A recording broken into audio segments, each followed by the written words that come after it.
بزوتنەوەی خوێندکاری دڕکی چاوی کۆماری ئیسلامی. کۆماری ئیسلامی لە سەروبەندی ساڕۆژی قەتڵی حکوومەتی ژینا ئەمینی و دەستپێکی ڕاپەڕینی شۆڕژگەرانەی ژن ژیان ئازادی گوشارەکانی بۆ سەر خوێندکارانی خەباتکار زیاد کردووە.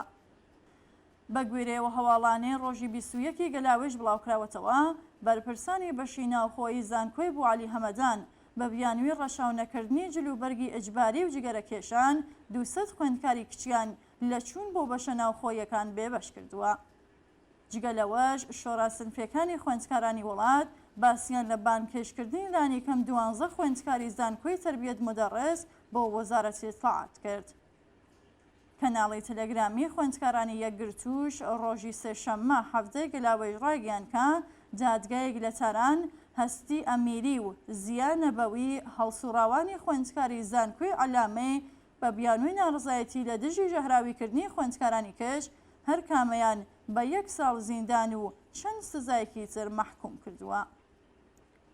شۆرای سەرنفیەکانی خوێندکارانی وڵات ڕۆژی هەینی 13 گەلاوێژ ڕاگەیاندکە هاوکات لەگەڵ شەپۆلی دەرکردن و هەڵپەساردنی خوێندکارانی خەباتکار و ناڕازی ژمارێک لە مامۆستایانی زانکۆی باهونەری کرماشان، زانکۆی بەهەشتی و زانکۆی تاران لە ژێرناوی وەستاندنی هاوکاری لە کارەکانیان دوورخراونەتەوە یان هەڵپەسێدراون.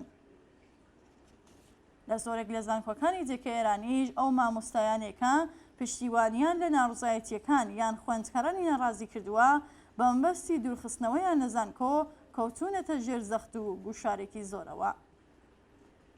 خوێندکاران و مامۆستایانی ئازادی خواز هەر لە سەرەتای شۆڕشی ژن ژیان ئازادیەوە لە ڕێگەی بڵاوکردنەوەی پەیام و ڕاگەیاندن دژایەتی بەکردەوە لەگەڵ حەجابی ئیجباری، جانی دروشمی شۆڕژگەرانە و ڕوخێنەر، خۆپیشاندان، مانگرتن، کۆبوونەوەی ناڕزایەتی و شێوازەکانی تری خەبات و ناڕزایەتی چالاکانە تێدا بەشدار بوون. خەباتی خوێندکاران لە هەمان حاڵدا کە لە فەزای شۆڕژگەرانەی کۆمەڵگە و ڕاپەڕینی قارەمانانەی زیاتر لە 100 شار ئیلهامی وەرگرت، هاوکات لە پاشخانی مێژووی خۆشی سوودی بینی.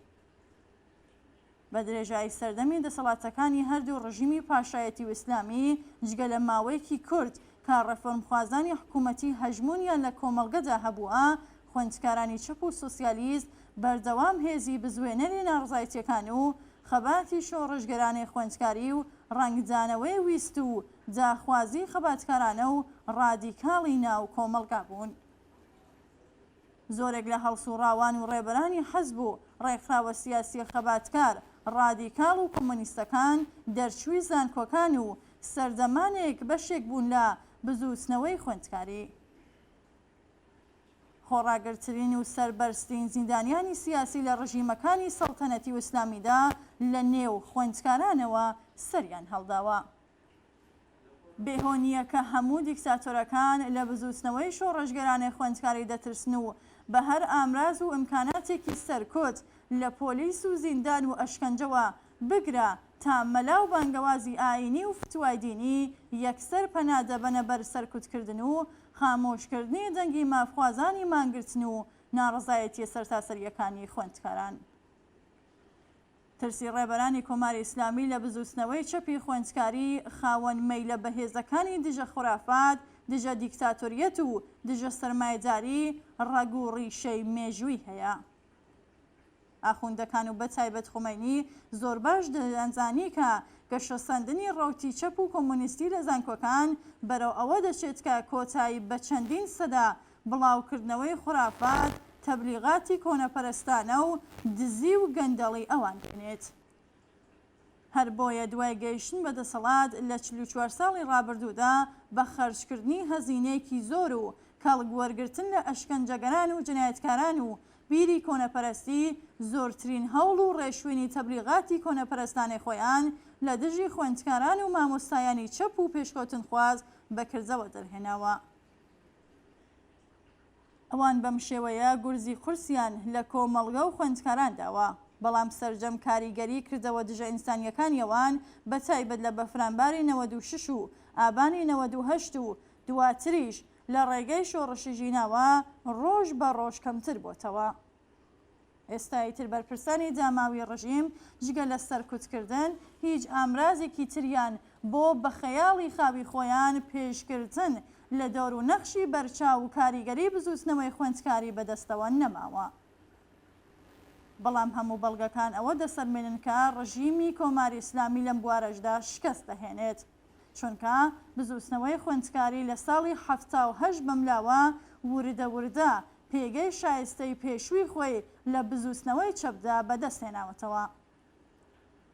بزوتنەوەی خوێندکاری بە درێژای چەندین ساڵ و بە تایبەت لەسەر بەستێنی شۆڕشی ژینە چەندین ڕێکخراوی شۆڕشگێرانە و ڕێبەری کۆمونیست و ئازادیخوازی پەروەردە کردووە. هەر بۆ هۆیشەوە لە 11 مانگی ڕابردوودا خوێندکارانی کوڕ و کچ توانیان بە دروشمی وەک سوێند بە خوێنی یاران تا کۆتایی دەوەستین هاوشانی بزوتنەوەی کرێکاری، بزوتنەوەی ژنان، بزوتنەوەی دادخوازان و بزوتنەوە پێشکەوتن خوازە کۆمەڵایەتیەکانی تر ڕۆڵی پڕبایەخ و شۆڕشگێرانەی خۆیان بگەڕێن. ئەم ڕۆڵە زەمینەیەکی بەهێزی هەیە بۆ گەشە و پەرەسەندن و لەم ڕۆژانەی سەروبەندی شۆڕشی ژینەدا هیچ چەشنە سەرکوتکردنێک ناتوانێت بەر بە پێشکەوتن بگرێت.